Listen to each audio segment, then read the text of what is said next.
So yeah, I don't know if you heard the last episode. I kind of screwed up a little bit.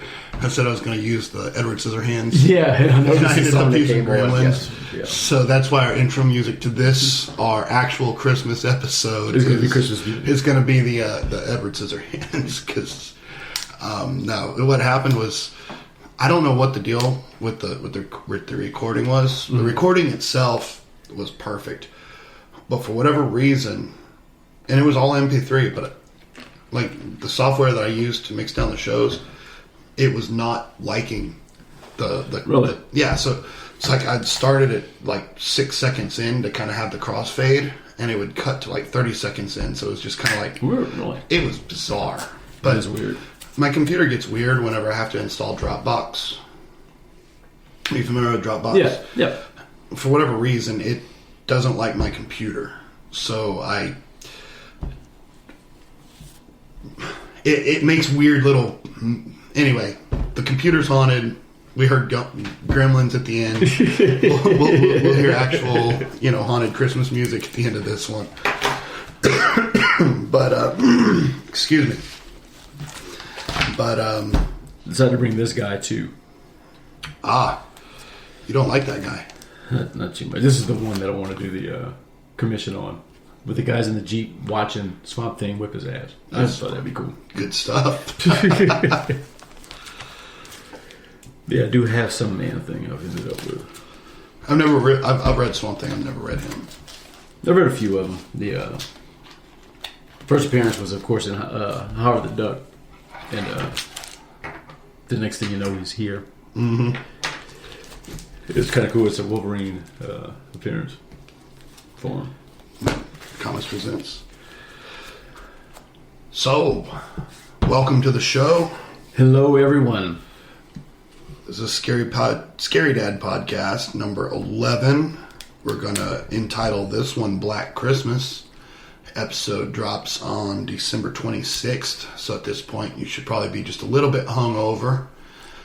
Full of turkey and whatever else your family eats. Full of rum and bourbon and beer and all the other libations. All the other goodies, yes. So, Merry Christmas to all. How was yours? It was quiet. I usually handle Christmas the weekend after with my kids. So it's as my son describes it, the South Park scene where Cartman is having the tea party with all his stuffed animals. Oh, nice. That's pretty much what my Christmas is every year. So, how are you, Polly Pissy fans?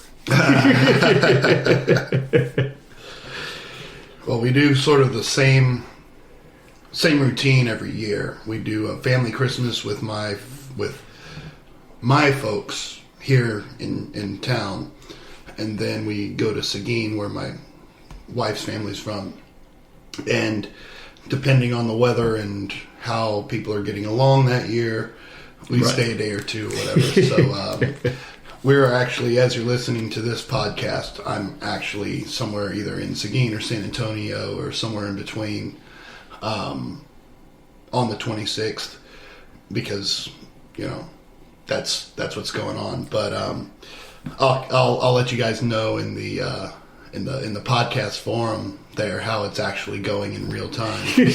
Oftentimes I end up in a corner a little bit bored playing with my phone, as we all do. So that's the way it usually works, man. Eventually you get to that point. But anyway, man, Merry Christmas. Same to you. Merry Christmas. I was at the store and I was buying stuff for other people, and something hopped out at me, and don't know where it went. Hold on a second. We're rifling through cabinets at this time. We're rifling through cabinets. There we go. That one is for you from Scarydad. Thank you very much, bud. And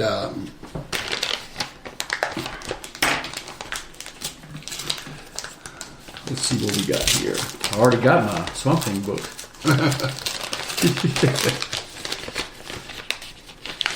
I knew you needed one of those, like a hole in the head. Sweet, yes. Yes, because I don't have very many Jason Voorhees sitting around. This is awesome, bud. Appreciate it, man. But that one can stand next to your The curly hair one. Your bag-headed G.I. Joe one. Okay, yes, yeah, that would be perfect size for it. They're the same size. Yep. So this is awesome. I'm sure you saw the doll I made for my daughter the other night. That was badass. She just walked around all weekend just saying that she was Jason Voorhees and refused to take the mask off. Just There's nothing wrong with aspirations. It was a plastic machete she had, so she couldn't do much damage with it. So I've seen some damage with the plastic machete. We're going to take a page because it is the holidays and everybody loves to drink on the holidays. We're taking a page out of our buddies over at Dudes and Beer and drinking some libation. This one isn't really necessarily horror themed. No. I was at Specs and I was looking for something horror themed and nothing really popped out. But this is from Nebraska Brewing Company, the Brunette Nut Brown Ale. And I really thought the top was really cool. Yeah, man. It's reminiscent of the old stock cans. And, reminds me of Mickey's Wide Mouth. I don't know if you've had the Bombshell Blonde. It's a blonde ale. I want to say I have. And it's tasty, but I prefer brunettes and I prefer dark beers. So, cheers to you. Happy holidays. Happy holidays. And to all you out there also. Hope you guys are having a great one. Nice and smooth. I like that. So we've got a pretty decent sized history segment today. And for what it's worth, our podcast today is a little, I don't want to say non-directed because it's Christmas related, but we're not focusing on a specific topic. We're going to talk about Christmas related things, Christmas memories, Christmas ghost stories, Christmas whatever we feel like talking about, just as it occurs to us as it comes up. So the history segment might run long because there's quite a few things on it. So I'm going to turn the magazine over here, and you start there at the top. Okay. In 1846, while trapped in the snow in the Sierra Nevada without food, the Donner Party resorts to cannibalism. You know very well. Many jokes have been made of the Donner Party. The one that sticks out the most was a Robert Williams joke in one of the movies he had. I don't remember which one it was, but he had a skeleton sitting there, and he raised the hand and goes, Donner Party of 7, Donner Party of 7. Yeah, that's that first driving through the mountains scene in The Shining. Yeah. Where Wendy asked Jack, she's like, "What wasn't the Donner Party up in here?" he says, "I think that was a little bit further north." And the little kid's like, "Oh, I know about the Donner Party. They had to eat each other to survive." And Wendy was like, you shouldn't know about those things. He's like, "It's okay, Mama. I saw it on TV." And Jack's like, "That's all right, honey. He saw it on the television." And that's just one of those things that I always remember. It's like somehow it's okay, right? If you saw it on TV. Nowadays it would be Wikipedia. There's no Wikipedia, it's true. Okay, in 1862, very interesting. Then dark point of history, the largest mass hanging in American history occurred, where 38 Native Americans were killed. Right. That is rough. That is rough. And so, of course, I clicked the link on that one. And basically, there was a uprising of the Dakota Indians in and around. It was in Minnesota and Iowa, and they were rampaging. They were killing. They were attacking towns and forts and everything.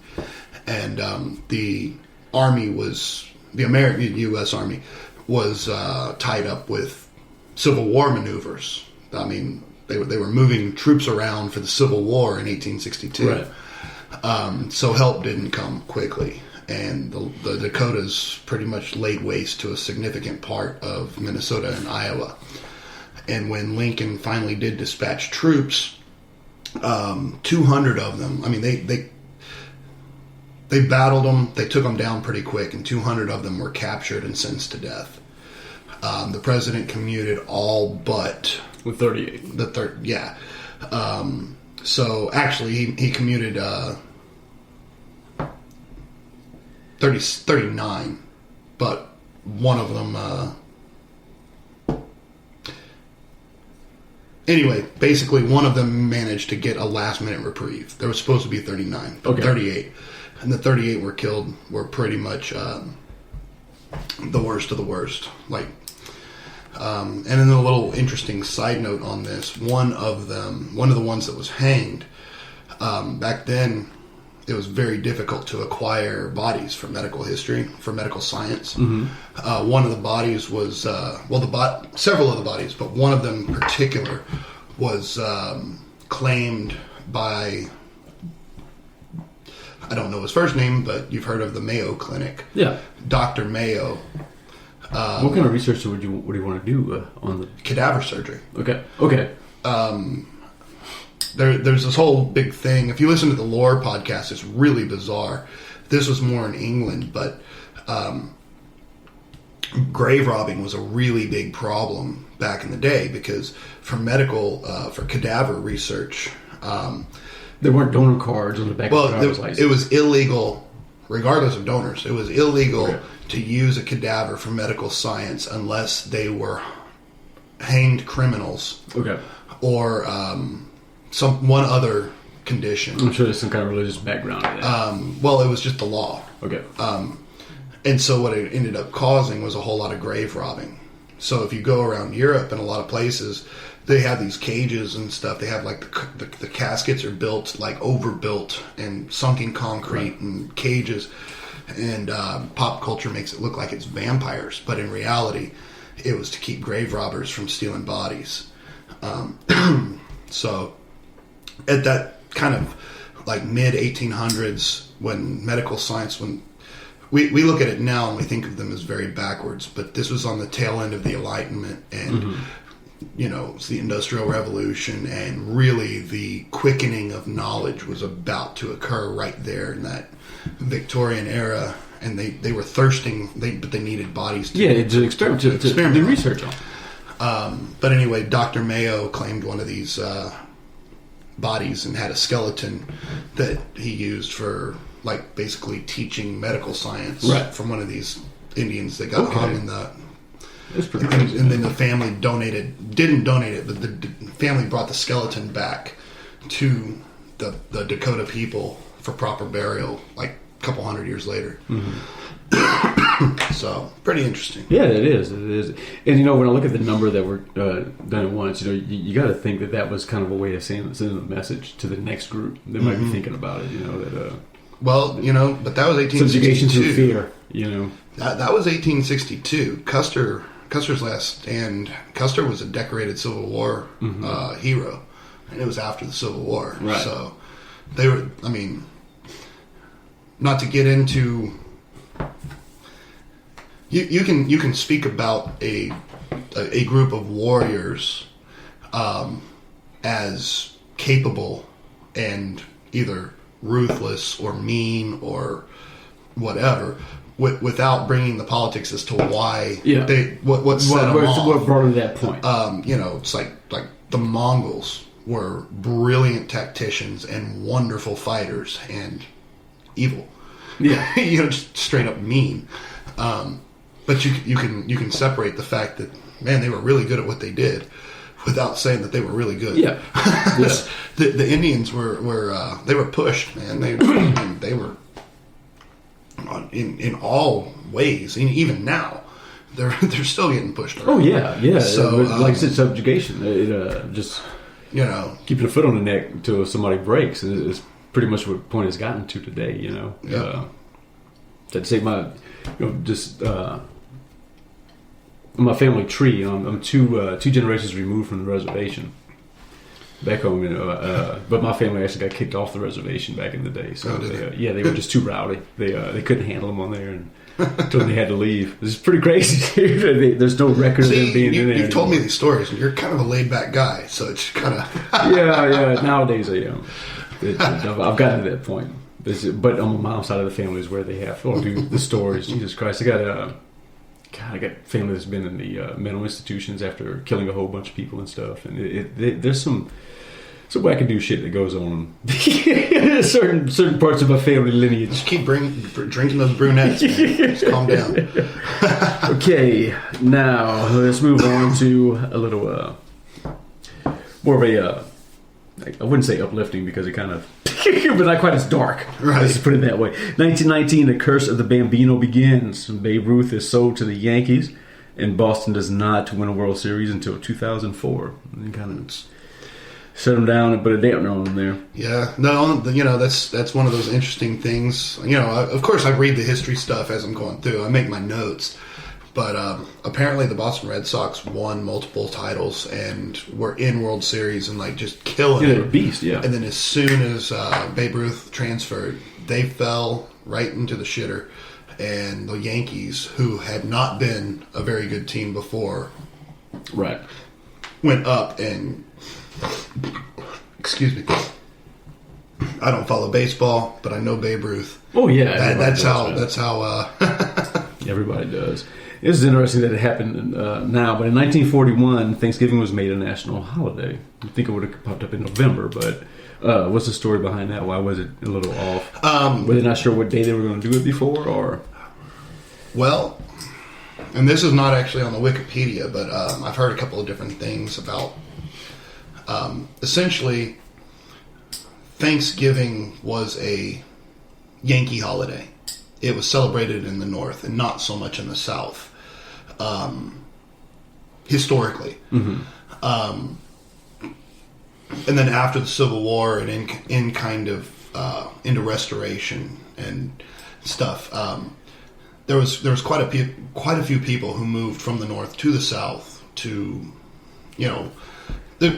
there's always been a whole lot of people moving back and forth. But when the South's economy was in shambles, there was opportunists who came down here, and they brought these traditions with them, just like with anything. And so, essentially, it was kind of a sore point for Southerners. If you celebrated Thanksgiving, you were not from here, and you aren't one of us. And that was kind of a historical, just the way it had been. Yeah. And slowly, it started to kind of gain momentum. But it was Pearl Harbor, basically. Okay. That's what I was thinking. Essentially, I mean, by World War I, a lot of the old enmity had gone away. The generations had passed. There was no longer any survivors from the Civil War anymore. Yeah. So the following generations, it was like, okay, well, we're all Americans, Because, one of the biggest catalysts for the Civil War itself was the fact that there was nobody thought of themselves as Americans. They thought of themselves as members of their state. Yeah. You were a New Yorker, a Pennsylvanian, or a Texan, or a Mississippian. You weren't an American. Right. And that's what all these different militias from all these different states were able to gather up under a banner. So when we think of a concept like a secession or a civil war, a lot of that's just like lip service to a bygone era that people thought differently back then. Yeah.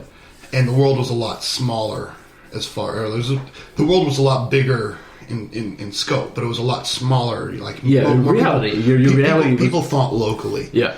They didn't think nationally. There wasn't a nationalism. It was very, very small, close-knit. So if somebody insulted Florida, you didn't give a shit. Right. If somebody, insulted Texas, you didn't give a shit. And they start talking about invading Texas, you gun up.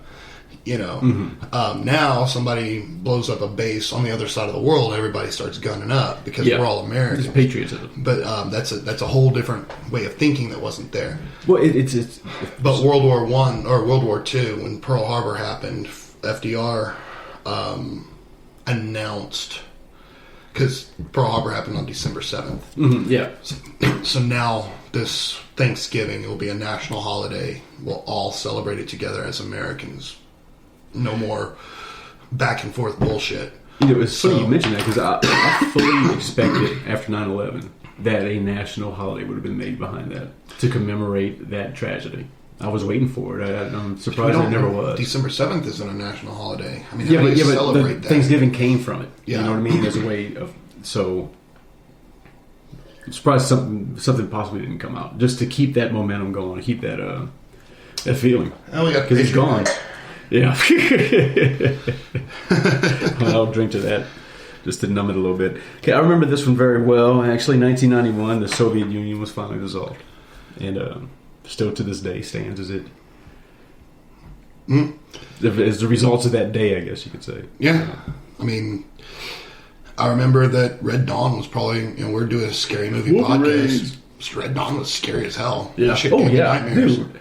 Yes. Just imagine sitting in school and, all of a sudden you see parachutes coming down. Yeah. You don't know where it's coming from. You think it's kind of cool, and they start shooting everybody. Well, and, you grew up in the South, and, so, like, I grew up either here in Houston or down in Corpus.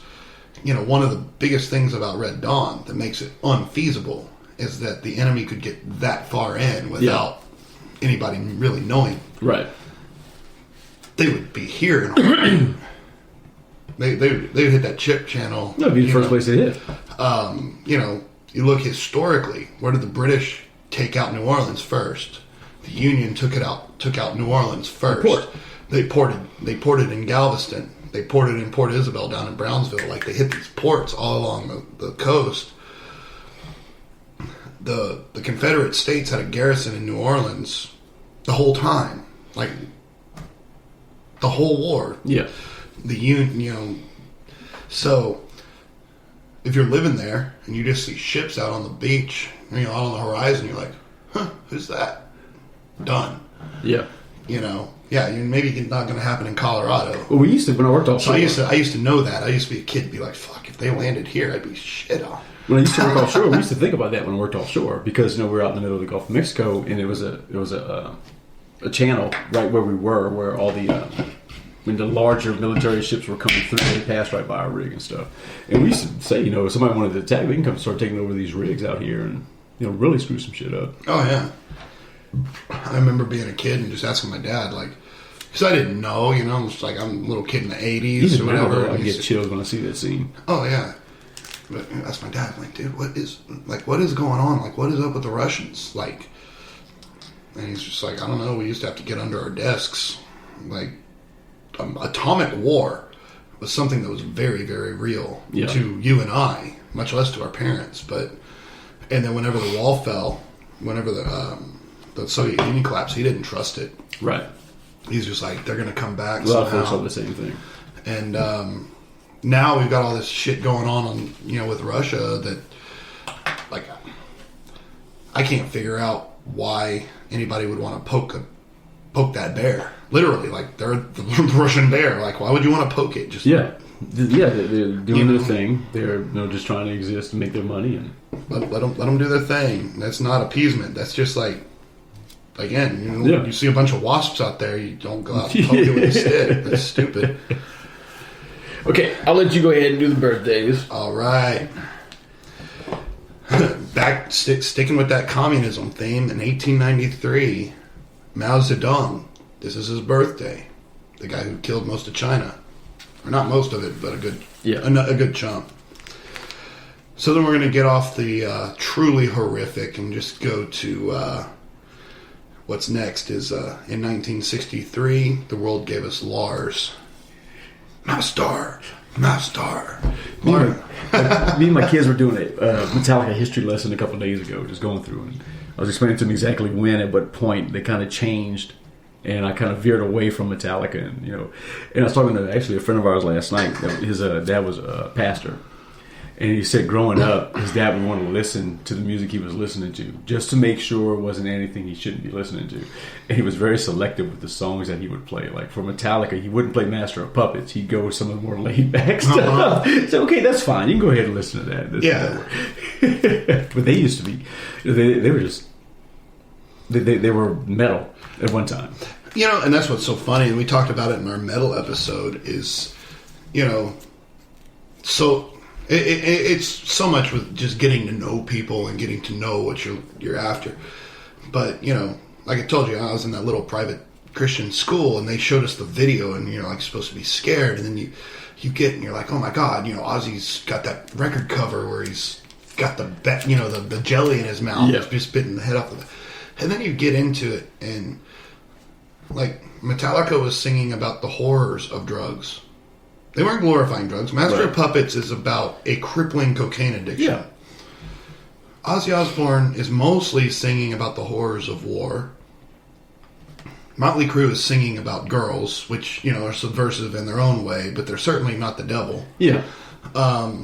Everybody, Christian or Muslim or anything, everybody's after the brunette.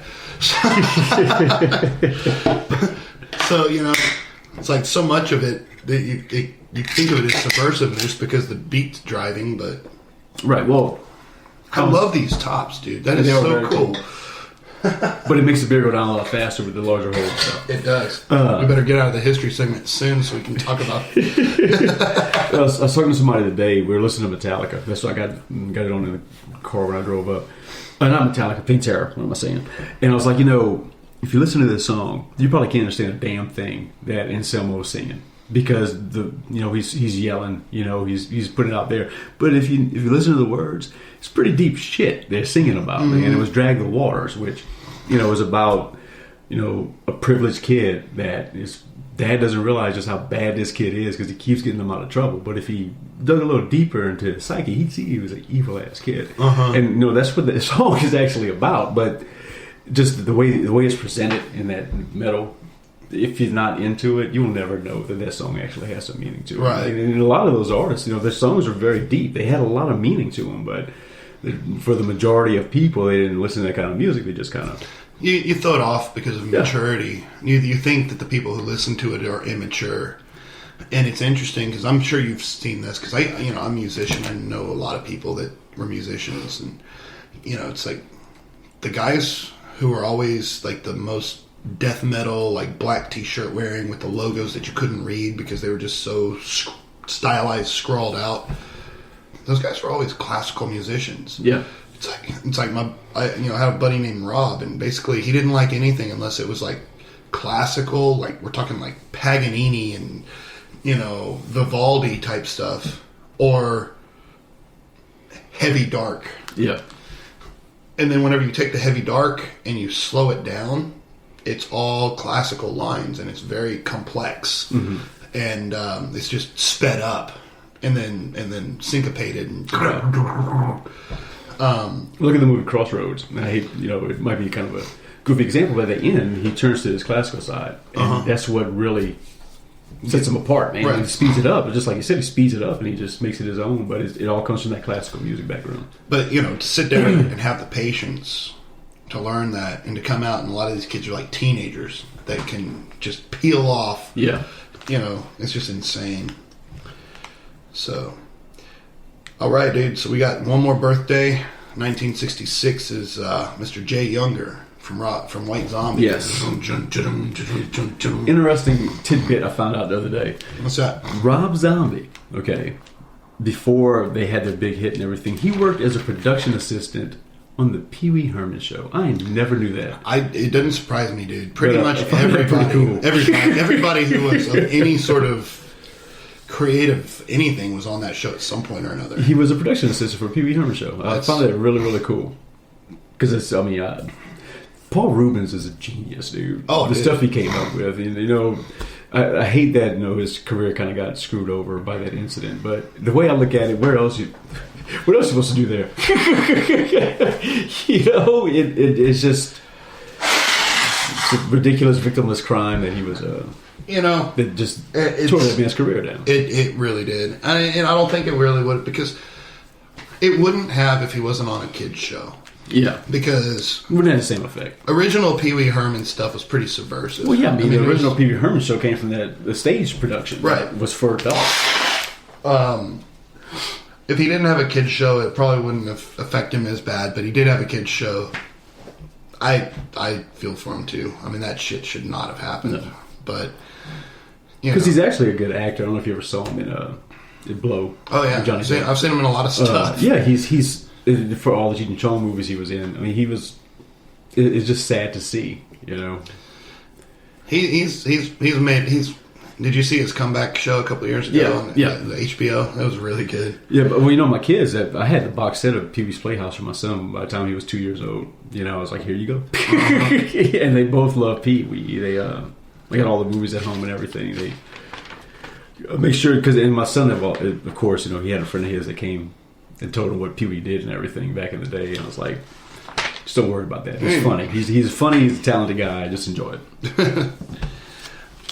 Well, halfway through the show, we're now right through our history segment. Not a bad way to start off. Nah, not a bad way to finish the year. Like I said, this is kind of an unaimed show, so we could go at any time. We could end it. Okay, I got one for you. As a child, what gift stands out the most? What toy was that you remember like it was yesterday?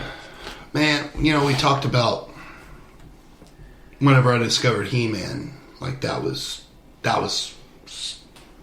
substantial. But I tell you what, and it's funny because you brought over these stormtroopers, right? Mm-hmm. So basically, guys, what happened is I took my daughter to see Rogue One the other day, and she is all about Star Wars. She's just thrown by Star Wars. She loves it. The cool thing about Rogue One is it happens in timeline about hours before Star Wars starts. Yeah. So the stormtroopers are not stylized. They're not stupid prequel Star Wars, and they're not Force Awakens. They're the ones from the originals, and there's a lot of them. And so I went and bought her Jen Erso, the main character of Force Awakens of Rogue One, and wanted to get her some stormtroopers, but they're damn expensive. So I asked Scott. He's got some for sale. I asked him to bring me over some, and he did. I'm gonna buy a few, so she has an army. The thing that stands out, when I was a kid, I loved G.I. Joes, and one year,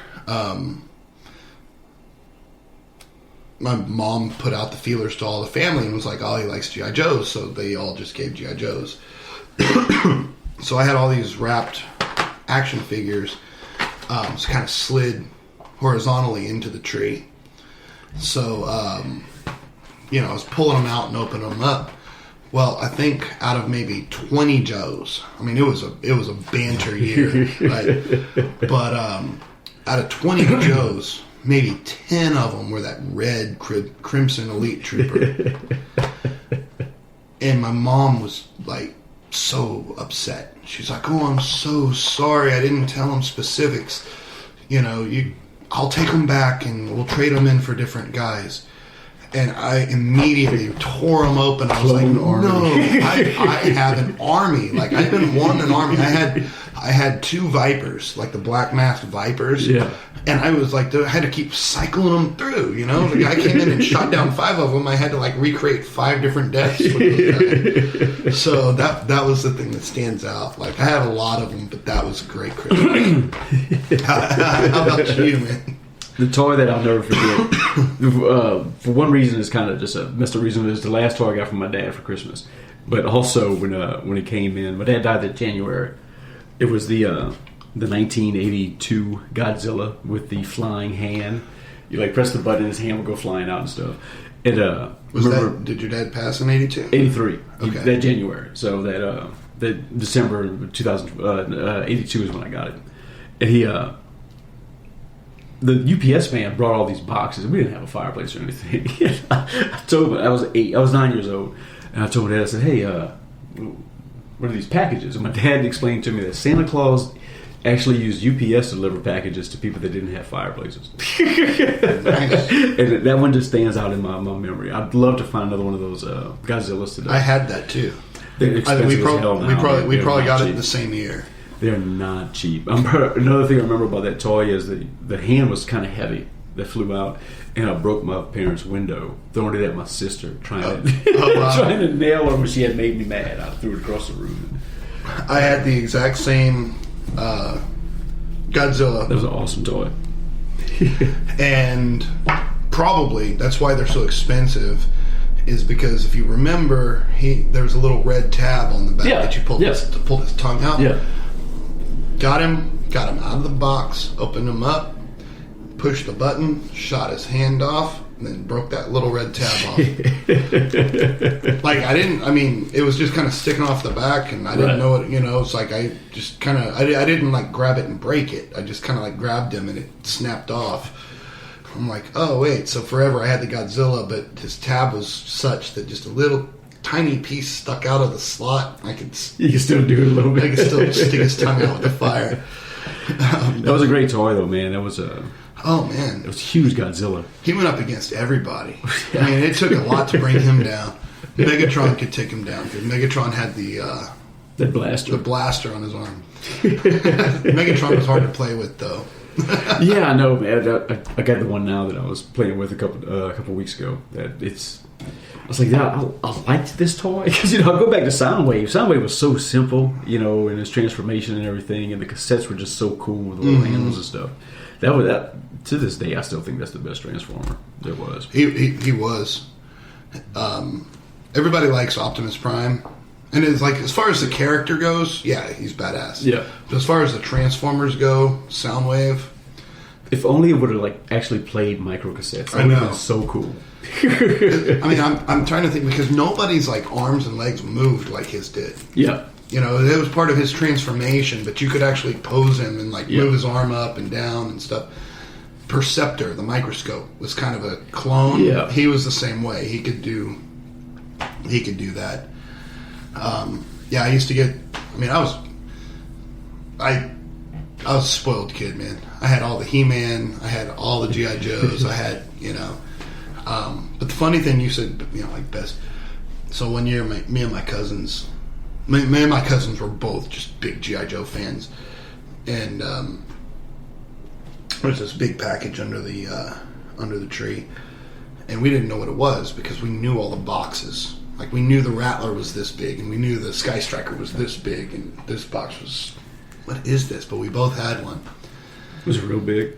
No, it was about this big. Okay. But when we finally tore it open, it was like these knockoff. You know how you'll have Space Command figures at Walgreens. Was it Star Wars?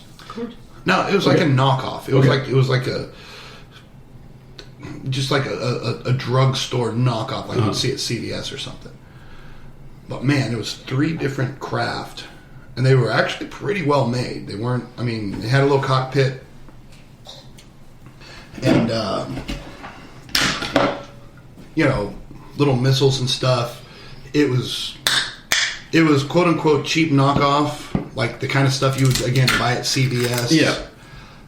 But they were badass because your G.I. Joe men fit in there just perfectly, and the canopy shut, and they were just the right size that you could fly 2 of them without Those were fun.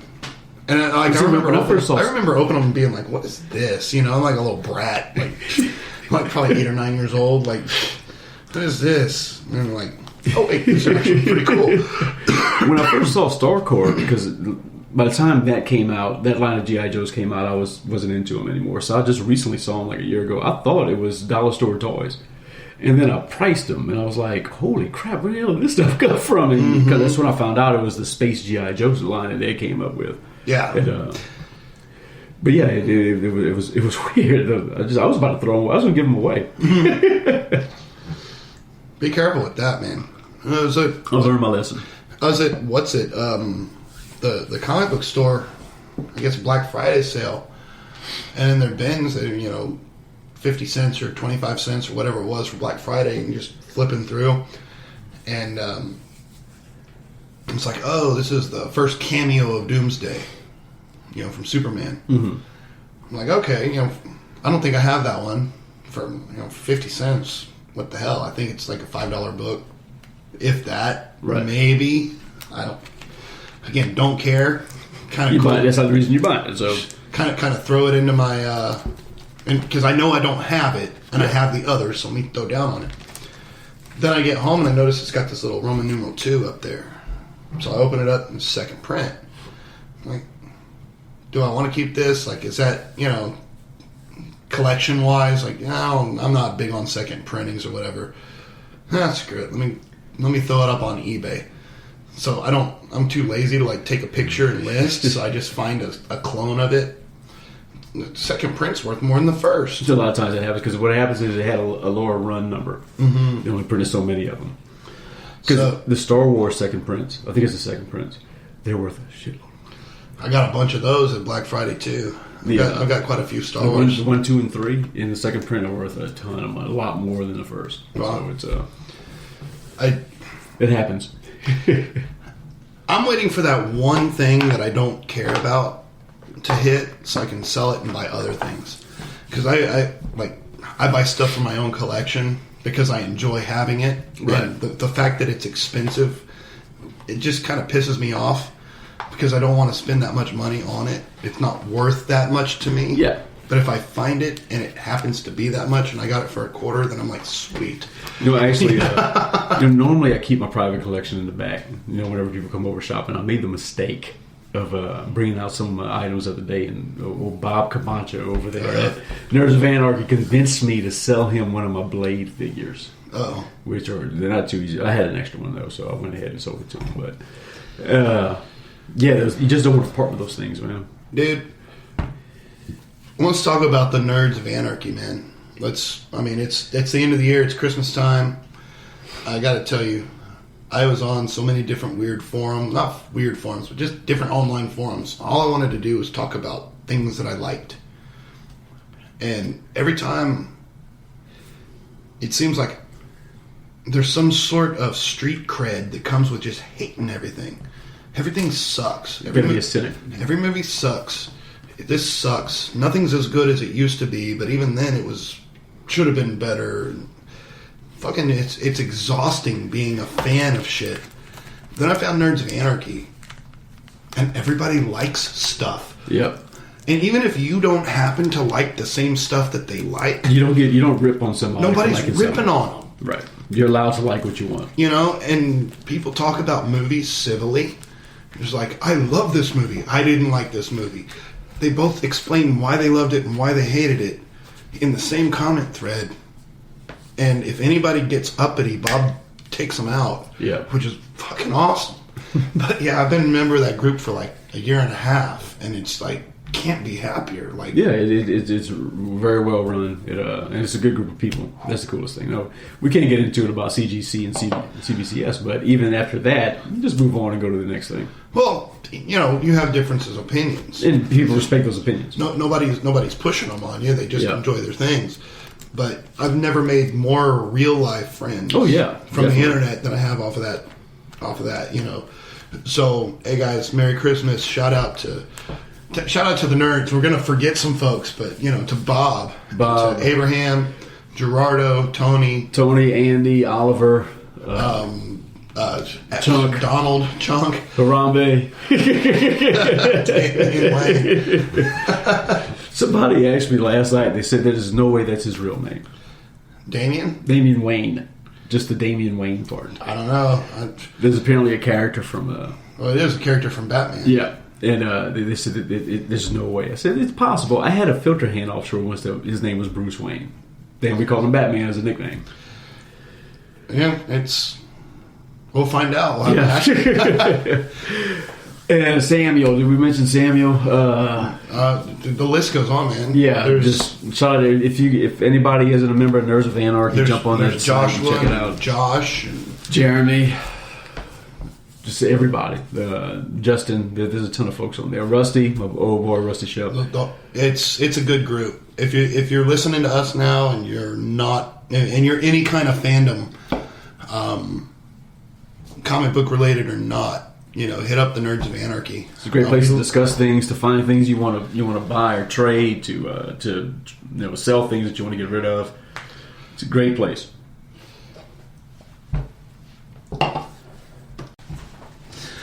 So anyway, what's your least favorite thing to get at Christmas time? So growing up was clothes, of course. Of course, it's clothes. There was one sweatshirt I got one year. It was a Scooby-Doo with a football sweatshirt. That was the only piece of clothing I ever enjoyed. But a funny clothing memory. The worst gift I ever got. I was in high school. I was a junior in high school, and my grandmother gave me some socks that she made. And I don't know if you ever seen knitted socks, but they're about a half-inch thick. They're ridiculous, and they have like line patterns in them. So one day I'm going to school and I go to get dressed and I see the only pair of socks I have clean are my knitted grandma socks, which I had never worn before. So I'm thinking I'll throw them on. I'm wearing jeans today. Nobody's going to see them. Well, I forgot that when you sit down, your pants come up. And I got ribbed on the entire day for having my puffy socks on that day. It was just ridiculous. And I never wore them again. I got rid of them after that. Yeah, my mom... shout out to Mom, but my mom would always, my grandmother was high end. Like, she would shop at, Neiman Marcus and stuff. When you're 6, 7, 8 years old, you don't care about Neiman Marcus, My grandmother would get me stuff, and my grandmother had 2 sons, my dad and my Uncle Ron. My grandmother was built for having girls. She should have had girls. I'm sure she dressed my dad and my uncle up into all kinds of stuff. But, man, I remember, having to go stand at, Neiman Marcus, and my grandmother, dressed me up in these little pink monkey suits and stuff. And you're just I'm not saying that I'm cool enough to be like, what the hell, Grandma, when I was, 9. But I'm cool enough to be like, pink is not my color, Grandma. I don't care if it is Easter. I don't want to wear this. And of course, my mom's standing there being like, it's charity for her. My grandmother's buying it. She's not going to be like, well, right. My mom's not going to have an opinion. My grandmother's bankrolling the whole thing, so I just get to sit here and get poked on. Yeah, dude, we go see my grandmother on Christmas time, and I know, now it's funny because I tease my own kids, but back then, I never thought of it until I was grown, and then I'm like, well, you guys suck. Because we'd get there, my step-grandfather, different family traditions. So my dad's dad passed away shortly before my dad and mom got married. Or before my mom and dad met, but within a year or so. So by the time I came along, my grandmother had moved on and remarried. By the time I was old enough to realize what was going on, this other dude was Grandpa. Well, in his family, you didn't open presents until Christmas Day. Christmas Eve was off limits, and everybody else did it on Christmas Eve, so it was always this kind of manic back and forth depending on which house we were at, right. We were opening presents or not. And so we'd arrive at Grandma's house on Christmas Eve. Presents were off limits till the morning. They'd let me open one present. That's what I do. One present on Christmas Eve. You can open one present. I'd run to the tree and I'd grab one and I'd pull it out. And I'd be like, this one? And they're like, yeah. And I'd open it up and it would be clothes. Or socks or some crap. And it's like, you knew. You knew what was in that box. What you doing? You knew what was in that box. I know what's in every one of those boxes that I've wrapped. I know. If my daughter goes and picks it up and it's like, I want to open this. And I'm like, yeah, that's the present that sucks. With my kids, with the one gift they get for Christmas Eve, I make sure it's a good one, something they're gonna like. And then my uncle, I don't know if he was also, I guess he was a teenager, but it's like 19, 20, whatever. He would take he'd take an hour to get ready. He's like, oh, I gotta take a shower. Oh, I gotta get dressed. Oh, I gotta, it's just, and now I'm like, what were you doing in there, man? It just seemed forever. And we'd finally tear into presents, and I'd have glorious Christmas full of Transformers. But imagine if you looked over at that Christmas tree and you now knew that under that tree was at least 20 G1 Transformers for you. And probably a bunch of He-Man guys, too. And somebody sat there, poking at you, making you wait. You'd grow up bitter. Well, no doubt, man. That would not be good. Give her mental stability growing up. Sure. So what did your family do to you? You said you couldn't. Christmas Day was the day. We were Christmas Day was the day as far as gifts go. Day before we could open up one. Is the way it usually worked. Okay. So that's how I do it now with the kids. But like I said, I always make sure that there's something they could enjoy for the night and everything, and they won't be too disappointed in it. So they would just wait. It wasn't easy growing up, that's for damn sure. But normally, the presents weren't under the tree. They hide everything and then bring it out later. So I have basically. So what we would do is, and I'm pretty perceptive. My parents were really good at it. My dad enjoyed being Santa Claus. He just learned. Either he enjoyed being Santa Claus, or Santa Claus was real, because he did some sleight of hand that was incredible. But we'd go to Grandma's house for Christmas, so we'd leave on the 23rd, 24th, something like that. Santa doesn't come until Christmas Eve, Christmas Day. So we'd go to Grandma's house, open presents, whatever. We'd get home a couple days later, and there would be Santa had come, and it would be and Santa never wrapped anything. It was just we just normally just put the Santa gifts only had a bow on them. That was it. Yeah.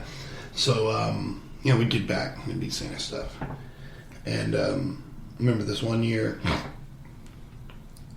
we got back from Grandma's house, and I don't know, it had to have been a couple of weeks later. I don't think the Christmas tree was gone. Everything was all cleaned up, and we were just. I'm playing Star Wars Guys, and I'm on the couch, and whenever you're little and spry, and you can just kind of fall back, and that's probably 7 or 8 years old, fall back behind the couch in the side table there, and where I should have been able to fall and hit my shoulder and roll onto the floor, I fell on something, and it kind of poked my shoulder, and I fell over. I picked it up, and it was Jabba the Hutt. Remember the place? Yeah. Jabba?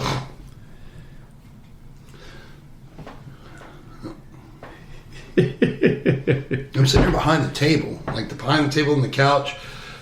There's no vantage point. I can see, Mom can't see me if she comes out. What is this doing here? But I'm the only person in the house that would care about this thing. It's got to be from me. It's got to be for me. Right. So I remember taking it out to my mom and being is this for me? And she's like, oh, yeah, that's for you. Santa left it here. So, yeah, it was in January or February. I come with my Santa gifts. It was good stuff. It's an Easter egg. Good old Return of the Jedi. Saw that in the theater with my cousin. Me too. So my cousin Mark. It's a great movie, man. Yeah, it was a good one. All the Star Wars movies are just classics, bro. The first three weren't. Well, the original three. The original three. The prequels were not good. Yeah. This when I speak Star Wars, that's what I'm talking about. Yeah, you got to. We'll do an episode on Star Wars, and I'll point out everything that's wrong with it that the internet doesn't even point out. I've watched those long YouTube videos where they're this is wrong, this is wrong. I'm you're missing the point. It's nobody wanted to see this. They wanted to see Rogue One, which was phenomenal, by the way. I'm looking forward to seeing it. No spoilers. Just there's no spoilers to be had. You know what happens. Yeah.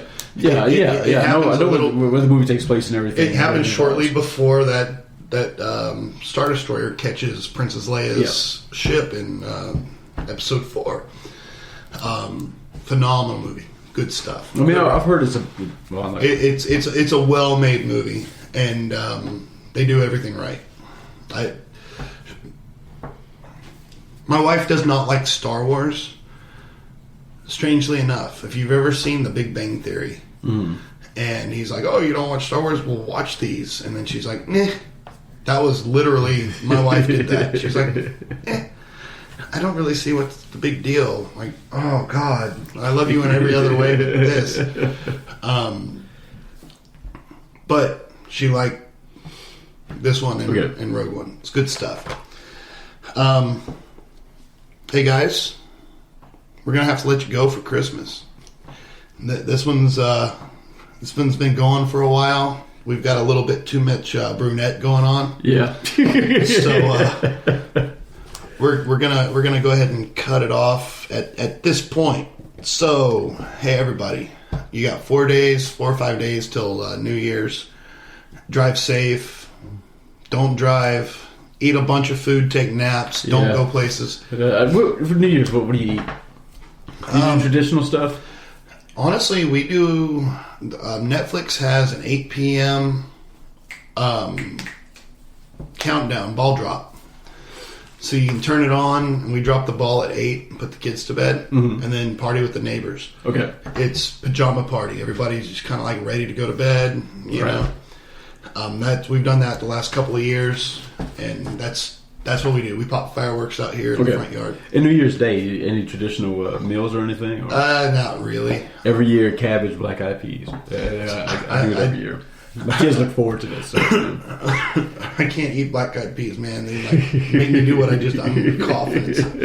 But no, I usually will. I'll grill something or I'll smoke something or. Yeah. I try to go deep southern. I can't do black eyed peas. I think my parents used to force me to eat that shit. I just can't do it. Whatever your traditions are, make sure you go ahead and enjoy them. And have a safe New Year's Day. Have very safe the rest of the holidays and into the winter. As always, we're gonna quickly plug it. You're listening to the Scarydad podcast. Like us, share us, tweet us, Instagram us, subscribe us, tell your friends about us. And that's it. Merry Christmas. Happy New Year. Keep it scary. Later.